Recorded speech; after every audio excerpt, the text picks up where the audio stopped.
Alright guys, Willem here, back with a new video, and in this video we're back with another Big Brother ranking here, and I've been saying I was going to do this for a bit, and we're finally getting around to it. Here I'll be ranking every pre-jury in the history of Big Brother US. Now obviously down the road I'll also do a post-jury ranking, but here again we'll be ranking every season of the show based on the quality of the pre-jury phase of the game. Now for some ground rules here, obviously there are 24 seasons of the show to rank. However, BB1 is obviously BB1. It had a completely different format, so we won't be including that on the list, and we actually won't be including Big Brother 2 or 3 either, because there is no pre-jury or post-jury phase. The entire game is a jury phase, so those won't be included in either of these rankings either. So really, we only have 21 seasons to rank. Let's start off at number 21. The worst pre-jury phase in the history of Big Brother US, to me, ends up coming from what I would consider to be one of the most boring seasons of the show, and that is Big Brother 22. And Big Brother 22 simply just does not have much going on across its pre-jury phase, or really any phase of the game. And week 1 was fun, I will give it that, because week 1 was obviously the return of all these returning players and seeing them in the house again and seeing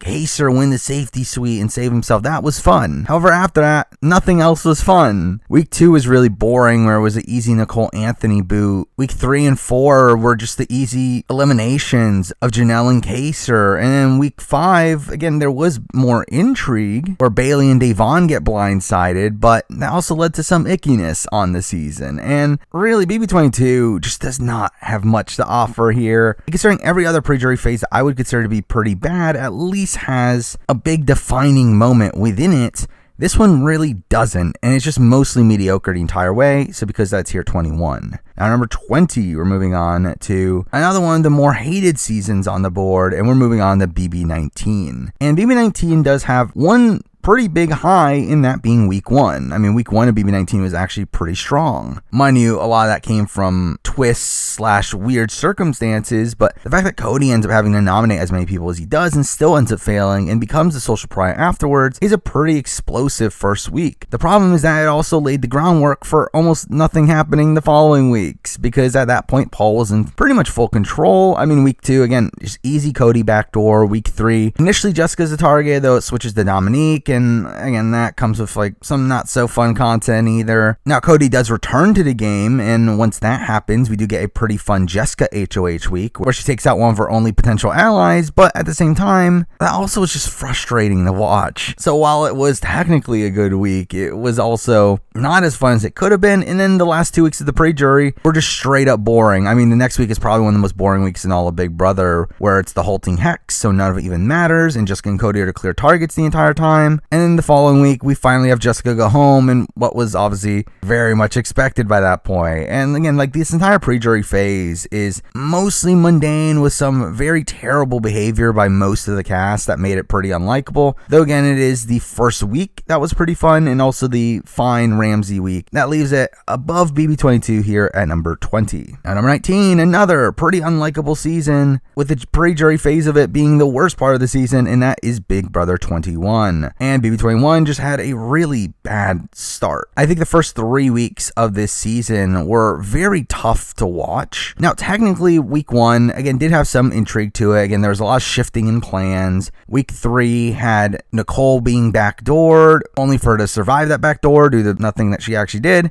and that could have been fun. However, again, like, it's just filled with unlikable people here. And again, the treatment of Nicole in week 3 is really terrible. The terrible treatment of Kemi in week 2 is really bad as well. And again, there is a bit more dynamic gameplay towards the end of the pre-jury, where you do have Cliff winning HOH and almost making the move to take out Jack or Jackson, but then it ends up backfiring on him and he has to take out Bella instead. You also have the Sam eviction, which I don't know whether or not to include day 44 and all this, but that alone was a really insane series of events that, which again makes BB21 at least a much more memorable pre-jury phase here. But again, considering how bad the start was, it is tough to rank it too highly, so it's here number 19. Now number 18, same exact thing, though actually probably even worse. At 18, we do have Big Brother 15. Again, the reason that this is this high is because the first 2 weeks of the show are 2 of my favorite, like, starting weeks in all of Big Brother. I'm going to see the moving company form and control the first vote, only for it to instantly break up in week 2 and have the entire power structure flip on most of the unlikable people was again a great series of events to watch. The problem is that the last 3 weeks of the pre-jury are pretty terrible to watch. Specifically, week 3 is obviously really bad with the bed flipping incident, and really obviously just the entire air of racism across this season is obviously a massive ickiness to it as well. And then even beyond that, it's like the gameplay's really just not that interesting from that point forward. I mean, it's a pretty easy Jeremy backdoor, and then again, one of the girls that are in the minority are going home in week 4. Again, they pick Caitlyn. It's like, who really cares which one? And then week 5, we have Howard being taken out, which is again leads to some ickiness as well. And like, I mean,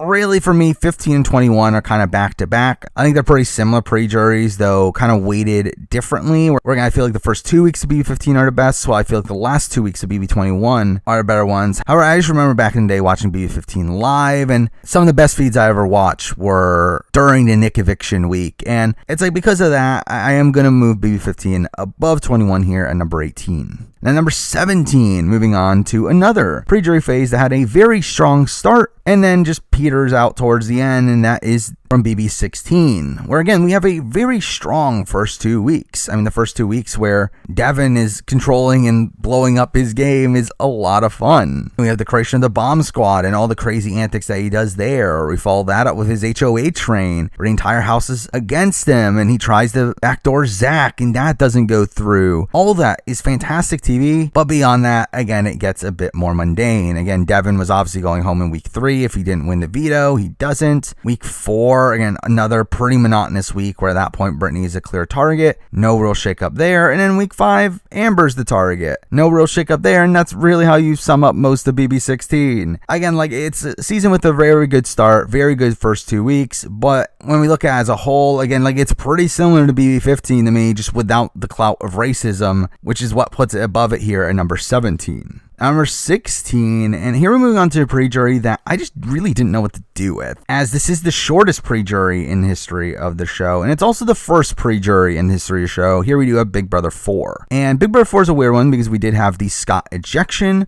which through doing so, it made the pre-jury phase of the game only 3 weeks. However, those 3 weeks were all pretty solid weeks. I mean, there's not a bad week of the bunch. Again, week 1, while the boot was kind of boring, and there was a lot of interesting dynamics going on there with the X's and Scott's ejection, and in week 2 you do have G winning HOH and making a really idiotic move and pawning another one of the X's to where they get blindsided. And in week 3, you have Dana flipping on the majority and causing a lot of chaos. And like, there's a lot of fun stuff going on the first few weeks of Big Brother 4. But again, the reason it is this low is, again, 1, because it is pretty short here. Again, only 3 weeks. Also, I do feel like it's just one of the least notable pre-juries in the modern day. I mean, I just think BB4 in general is not a super notable season. Again, it's not bad. And this is actually, like, as a whole, a pretty solid pre-jury. It's just, I think in comparison to all the other ones we're about to be talking about, I think they had more iconic moments through it, while BB4 just feels very baseline. And because that's stuck here at number 16. Now, number 15, moving on to the season that everyone hates, but again, I've always liked more than most people, and that is Big Brother 9. Now, again, like, Big Brother 9 realistically is, again, kind of in the same ballpark as BB4. I feel like this is another one that doesn't really have a shining moment across it. However, again, I've always found BB9 to be pretty entertaining. I mean, I always thought it was interesting TV. Again, it might get icky at points, particularly with how unlikable a lot of the people on this cast end up being. But again, there's just a lot of drama that you have throughout the early portions of this season. I mean, right away, you have the Jacob eviction and all the craziness that happens there. You follow that up with the Jen and Ryan dynamic and them blowing up their own games. And then you have Amanda versus the entire house, which again, like, has some ickiness to it, but still led to some interesting TV. And then you have Allison blowing up her game as well, to which is also just really weird. And again, to me, this is just a consistently decent pre-jury. I feel like it's a pre-jury that to me sticks out more than BB4's. And realistically, BB4's is probably the better pre-jury just in terms of how the round by round goes. However, again, I've always enjoyed BB9's personally, so because that's here at number 15. Number 14, moving on to a season right before it, and we have Big Brother 8. And again, Big Brother 8's in a similar ballpark. I do think there is one really big week here in that we have the attempted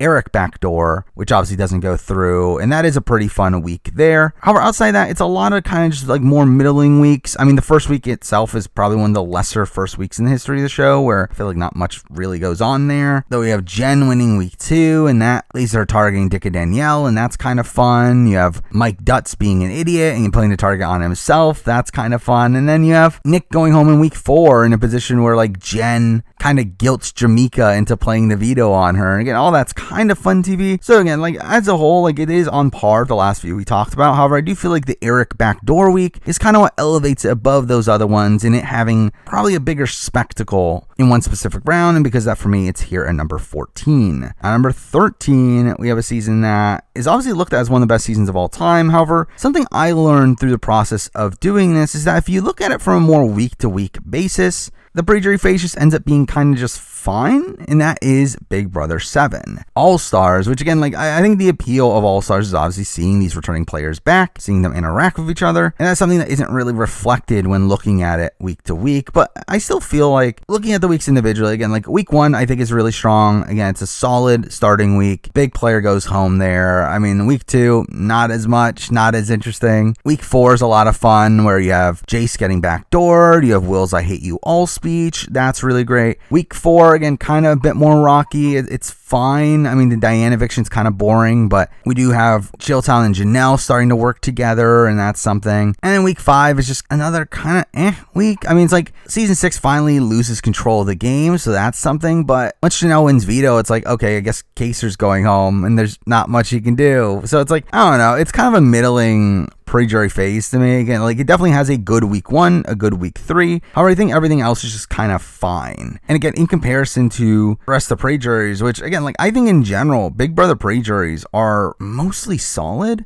It's really not until the post-jury that most seasons start to peter out. So this one just kind of being good, it leaves it here at number 13. Now, number 12, moving on to a pretty inconsistent pre-jury. I think this is a pre-jury that had some high highs, also had some kind of mediocre spots too, but as a whole, I did enjoy it, and that is Big Brother 18. And BB18, I think, has a couple slower weeks. Again, you have the Victor eviction, which not much really going on there. You also have Frank's eviction, which, while you do have some fun from him being backstabbed from James, outside of that, again, like it's pretty obvious he's going home the entire week. And they do add in the twist at the last second, but it doesn't end up having any effect here. But beyond that, again, I think the rest of the weeks are pretty good. Again, week 1's really strong. You have the Jose blind side, and he's a really fun character there. Week 3, you have the game flipping on Frank and them voting out Bronte. And in week 4, you have Frank and Bridget playing from the bottom, working with Tiffany and trying to save her, and not able to do so by the end. And again, I feel like those 3 weeks are all really, really strong weeks. However, the other 2 are kind of middling. So again, it's kind of a middle of the road pre-jury phase here, and because that lands here at number 12. Now, number 11, we're moving on to the most recent pre-jury phase, and that is Big Brother 24. And this is what I'm kind of conflicted on, because like straight up, the first 2 weeks were very rough to watch. Initially, I did think this was going to be down there with the BB15s and 21s due to how bad those first 2 weeks were. Again, seeing the treatment of Taylor and seeing that almost lead to her eviction in week 1. And then even in week 2, it's like while the Pooch blindside happens, it's like people are still treating her really terribly. It's not until week 3 that the week gets better. However, we do have an all-time great week 3. Again, week 3, the formation of the leftovers, the blindside of Amira, all that is all-time great Big Brother. Again, it was some of the best feeds I had ever watched. And we follow that up with what should have been a very boring week, but Nicole just getting this perfect comeuppance and her being backdoored essentially by her own closest ally. And again, that was incredible to watch as well. And we follow that up with Daniel's downfall, which again should have also been a boring week, but we did get some intrigue along the way. And watching Daniel fail there was also just really fun to watch. So again, like it is kind of a weird pre-jury to rank here. Again, the first 2 weeks were really terrible. However, we have an all-time great week 3, and then the following weeks felt like a great resolution to flip that happens in week 3, where it just felt like everyone that was booing the pre-jury was getting their comeuppance for all of their terrible treatment for Taylor. And again, all that was just really redeeming to me. Again, like if it was not for that aspect of it, again, this would probably be down there, a few spots lower. However, I do feel like at the end of the day, starting now knowing the story of the full season, while also, again, having an all-time great week 3, it does leave it relatively high here at number 11. Now, number 10, we're moving on to another very recent pre-jury. Here we're going to Big Brother 23, which again, the pre-jury was the best part of the season, but even then, again, there are some slower points in the pre-jury. Mind you, again, we get an all-time great week 1. Again, the week 1 with Frenchie as the HOH is really insane there. And then to follow that out with Frenchie's eventual downfall, again, was a really great first 2 weeks of the show. Week 5 was also a really great week where we see DX backdoor Christian, and that was a lot of fun. Again, another aspect of probably the best feeds of the entire season. But again, week 3 and 4, again, they were kind of slow. I mean, the week 3 was like all based around blindsiding Brent when like everyone in the house was on board with it. And again, like, while yes, it is fun to see this doofusy guy get his comeuppance, it's like at the end of the day, really foreshown there. And then we have the Whitney eviction, which was not that interesting. But again, like, I feel like the first 2 weeks again were really strong, and the last week of this pre-jury was really strong to where, and it's kind of on par with BB24 just without the ickiness. And again, like, it is a really likable cast at the end of the day, so I do think that elevates BB23 here to be here at number 10. Now number 9, we're moving on to a season that is probably one of the most consistent pre-juries on the board. It does have a couple iconic moments, though I think something that does stop it from moving much higher is the fact that the gameplay of it all was kind of mundane. But here at number 9, we do have Big Brother 12, which again is a very iconic pre-jury phase. We obviously get the start of Brendan and Rachel's story with them being these massive underdogs throughout it and still surviving. We obviously have Kirsten Bear grab a life vest in week 4, and that's really fun. We get moments like Andrew Gordon calling out Hayden Kirsten at his speech. That's really fun. Again, week 1 with the Saboteur, and see the complete failure of that twist was interesting, and the downfall of Annie was really interesting to watch. We have like Matt asking to be nominated, and then we have like the messy gameplay of Matt Hoffman and him like asking to be nominated, only then to blame Rachel for putting him up. And again, that's funny. And like, really, it's like, again, it is a pretty solid pre-jury phase. The reason it's not higher is, again, at the end of the day, it's like the Brigade had the game on lock already, to where, again, the gameplay of it all was kind of mundane. But considering the amount of really strong moments throughout it, and also how strong this cast is, it does leave it here at number 9. Now number 8, we're moving on to one of the last old school pre-juries left on the board, and here we do have Big Brother 5. And Big Brother 5 ends up being a pretty strong pre-jury by the end of it here, even though, again, like, I think it's another one that has some mundane aspects of it. Again, I think week 2 is kind of just a mostly boring week from a gameplay perspective, at least.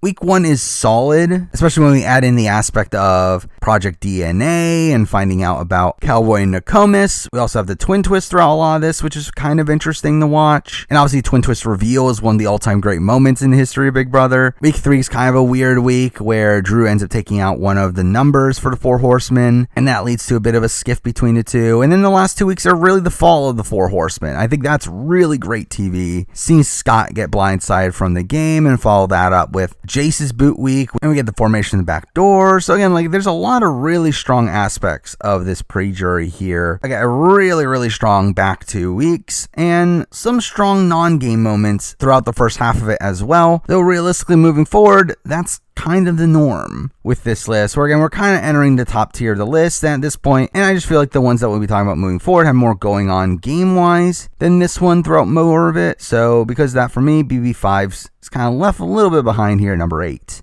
Now number 7, we're moving on to 2 pre-juries in a row here that are both kind of similar, that both have very similar starts. Here we're going to be starting it off with Big Brother 11. And Big Brother 11 to me is a pretty consistent pre-jury phase. It does start similarly to the next one that we'll be talking about with a pretty great first week where a returning player here in Jesse does take control of the game and ends up blindsiding the opposite side of the house by taking out Brayden. Again, there's a lot of drama going on this first week. Mind you, there's also some ickiness that is not that fun, but with Ronnie flipping at that point, it is pretty interesting to see the following weeks where they're trying to figure out the rat. Obviously, Ronnie gets exposed through winning HOH in week 2, and then following that, we have a lot of the opposite side just really hating Ronnie and coming after him. And throughout a lot of this, we also have Russell being a really insane character and picking fights with people, and that's really fun to me as well. We obviously have the eventual Ronnie eviction, which ends up being a pretty fun vote, where Ronnie actually almost comes pretty close to staying there. So again, like, all that is pretty fun. I think it is a pretty consistent pre-jury phase, though realistically the gameplay is pretty stagnant for the middle of it, which is why I do leave it here at number 7. Now, number 6, we're moving on to, again, the other one, and that is Big Brother 13. And Big Brother 13, again, like, has a very good opening week. Again, it has the vets coming in and forming the majority and blindsiding Keith. All while Keith gets a really spectacular downfall across that week. And then we cut to week 3, where we do have the breakup of the Majority Alliance, and we have Danielle becoming the social pariah, and that's a lot of fun, especially when she eventually wins HOH anyway, and then targets Brennan and Rachel, gets Brennan out of the game. And then we end this pre-jury with the really iconic Lawan boot, where Lawan asks everyone to vote him out of the game so he can get superpowers. And again, that's all just really ridiculous as well. And again, like, those are some really strong weeks of the show. Now, we'll say that week 2 is not as strong. I do think it's a mostly mundane week. While there is some fracturing between Jeff and Jordan, Brennan and Rachel, it really doesn't amount to much, though it does have some fun petty drama along the way. But I feel like that's the one downside of this pre-jury, is that one like kind of week, but everything else is pretty strong here. I do think there's a lot of fun drama and dynamic gameplay along the way, which is why I do have it here at number 6. Now, number 5, we're moving on to a pre-jury that I will say I was mostly conflicted on, in the sense that I do feel like this one is kind of lacking a truly great, iconic week of the show, which I do feel like the top 4 all have. However, it's also just extremely consistent the entire way through. And with that, we do have Big Brother 17. And again, BB17 to me doesn't have a bad pre-jury week here. Again, I think the entirety of it is pretty solid, with 2 very strong weeks along the way. But I do think it's missing out on having, again, this all-time great week. And the first couple weeks are pretty strong. We do have the Jace backdoor, and that's pretty fun. We then have the fall of Da'Vonne, which she gets a lot of fun content on the way out. We have Audrey's elimination, which again, like, kind of mundane gameplay wise, but obviously the way she handles it is pretty funny. We also have the Clay eviction, where Shelly and Clay are backstabbed by James, and Clay ends up laying down his sword, which was kind of interesting. But a really interesting aspect of this, and really of the top pre-jury phases here, is that most of them are actually really long. It's like something I didn't notice until putting the list together, is that 3 of the final 5 here are some of the longest pre-jury phases here. And I think considering the consistency of BB17's with its also, and mixing that in with its length, I think that is the main reason I put it this high. Though again, also it does have some pretty great weeks. Again, both Vanessa HOHs, ironically, of the Jeff eviction and the Jason eviction are both really strong weeks. And seeing Vanessa start to take control of the game in week 3, and talking about needing incentives and picking a fight with Jeff so that she can have a reason to put him up. Again, all that is really fun. And again, the Jason week is probably the strongest week of the bunch here, where initially the plan was to backdoor Austin, and the entire house got together on this. And then eventually we have Austin apologizing to Vanessa and pouring his heart out, which leads to her changing her mind and blindsiding Jason. Again, that was all really fun as well. So again, it is a pretty solid pre-jury phase, but again, it's missing out on having a really defining moment to me, which leaves it here number 5. Now, number 4, we're having the pre-jury phase of one of the all-time best seasons, and here we do have Big Brother 10. And again, this pre-jury phase is very, very strong. I mean, some of the best moments of the entire season do come from this pre-jury phase. However, I do think something that's harming Big Brother 10 in terms of the ranking for this and the following post-jury lists is that I feel like the best aspects of Big Brother 10 happen right at the divide of the pre-jury and the post-jury. Where again, like, the best week of Big Brother 10 is the final week of the pre-jury, where Jesse ends up going home, and following that ends up leading to a lot of drama, which again, that would be considered post-jury content. Our pre-jury, we still have Keisha's birthday. We have Keisha and Libra flipping on April and taking out Jesse. We have Dan making his first big move in that situation. We have Dan being America's player in that situation as well. We have a lot of this fighting in between the coven throughout a lot of this pre-jury that ends up being a lot of fun. In week 1 was also very strong, where we have Brian Hart being blindsided out of the game. Week 2, while not being the most riveting week gameplay wise, it was fun seeing Dan play from the bottom and being able to navigate his way through that. However, we'll say through all this, like, week 3 is kind of just meh.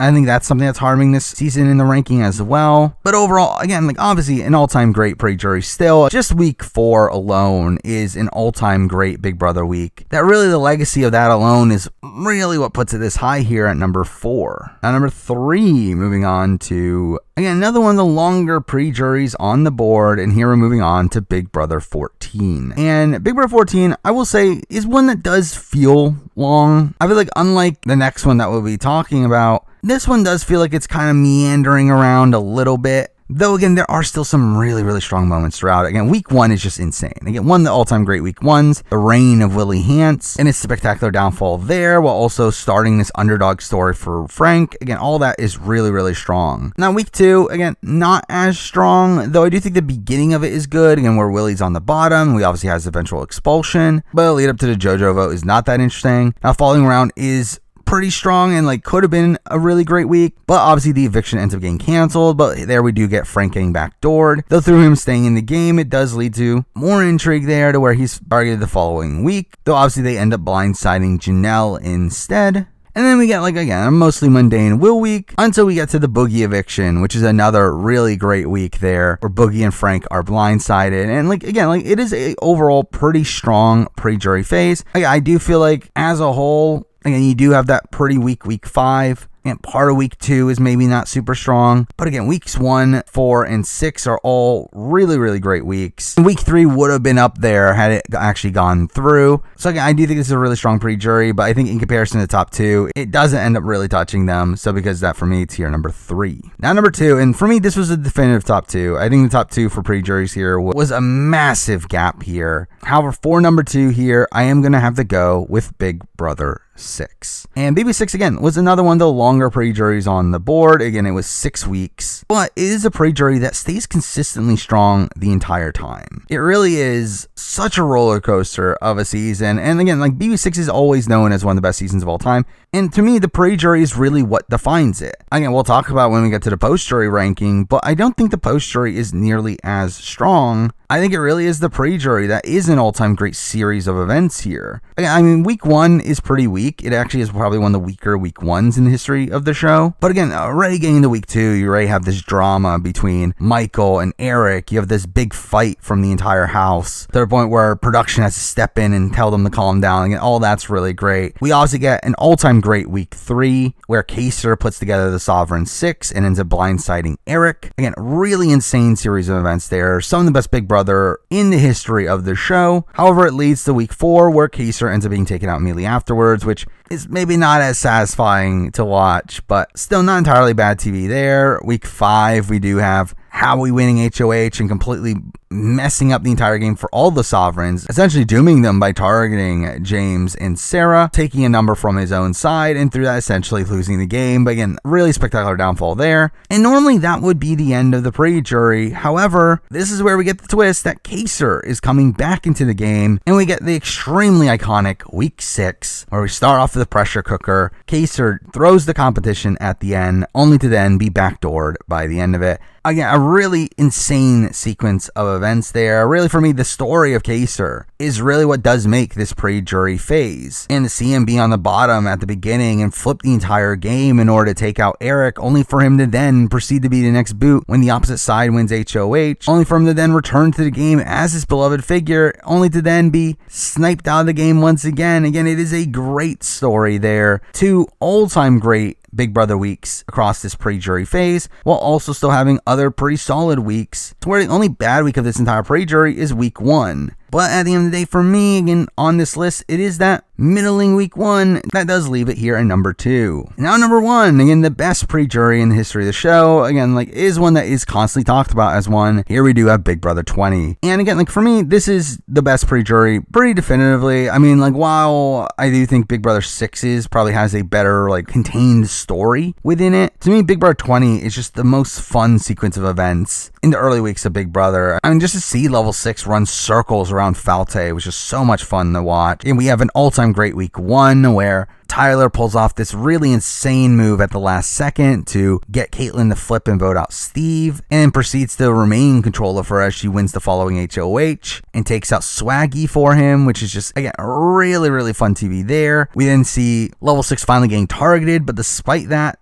they're still able to blindside Falte by keeping around Brett over Winston. We then get the Kaitlyn boot, which again is probably the weaker week of all these, but it's still a pretty strong week, especially considering there was still a potential flip until the last second where it was finally turned down. And then we have another all-time great week in week 5, where Rachel's eviction is one of my favorite moments in all of Big Brother. Not to mention we also have Rockstar's daughter's birthday, and that's also a really great moment. Again, the fall of Swaggy is an all-time great downfall for me. And really just watching Tyler Tyler maneuver through the game at this point, which is really interesting to watch. And for me, again, like, I just feel like this is a pre-jury that never lets up. There's simply just not a bad round of gameplay across these 5 rounds here, with 2 of them being all-time great weeks of the show, and debatably even 3 if we want to add in the swaggy week as well. So again, like, really, this pre-jury phase here is pretty near unbeatable in my eyes. I think it would really be tough to beat the pre-jury of BB20. Like, you would really need non-stop flipping back and forth with extremely dynamic gameplay in order to beat BB20, considering how insane these series of events ended up being. So because that for me here ends up being number 1. But there we go. I mean, that is my pre-jury ranking for Big Brother US. Now moving forward, I will also be doing a post-jury ranking, so stay tuned for that, and obviously other videos like that down the road. But for now, that is the video. Thank you for watching.